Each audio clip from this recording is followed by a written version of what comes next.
Meus irmãos e irmãs, vamos ao nosso estudo bíblico. Esse dia de hoje, a segunda parte do capítulo 15, portanto, versículos 14 a 19. São apenas 6 versículos. Nesses versículos, o escritor sagrado volta a falar da idolatria dos egípcios, desse povo que oprimiu Israel com a escravidão. Os egípcios, além de idolatrar seus próprios ídolos, adoravam também deuses de outras nações. O versículo 15 diz: porque eles também tiveram por deuses todos os ídolos das nações. Estudando a história de Israel, vemos que o próprio povo de Deus, em alguns momentos, acabavam caindo em idolatria de ídolos de povos vizinhos.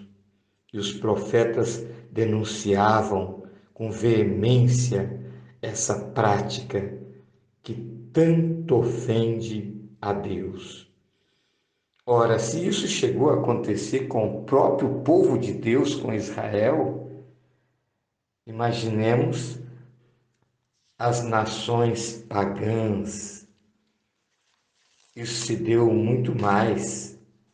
O povo acabava circulando de uma nação para outra, claro, não no nível de hoje, né, com os nossos modernos meios de transporte, em que se cruza o mundo em horas, mas pelo menos entre as nações mais próximas havia um certo trânsito.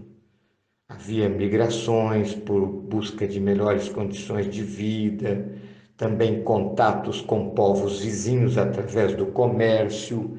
Isto gerava também uma exportação ou importação idolátrica. Os egípcios foram desses povos que acabaram assimilando idolatrias de povos vizinhos. O autor, então, o escritor sagrado do livro da sabedoria, mostra nesses versículos a insensatez da idolatria. Diz assim acerca desses ídolos: eles não podem servir-se de seus olhos para ver, não têm nariz para aspirar o ar, nem ouvidos para ouvir, nem os dedos das mãos para palpar, e cujos pés são incapazes de andar. A insensatez da idolatria. O versículo 16 aprofunda o sentido dessa loucura, dessa insensatez de adorar um ídolo, afirmando que ele foi feito por um homem, foi um homem quem os fez.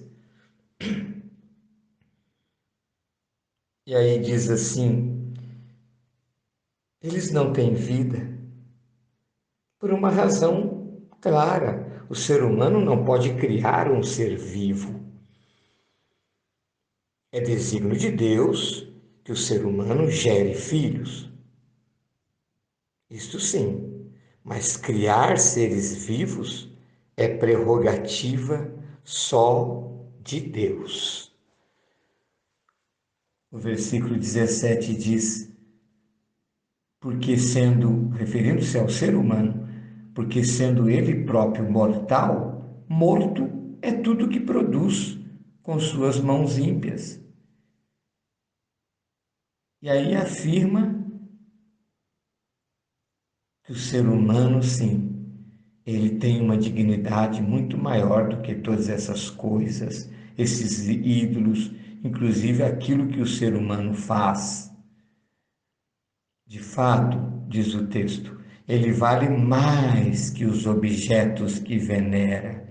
Ele, quer dizer, o ser humano, pelo menos tem vida, enquanto que os ídolos não a têm.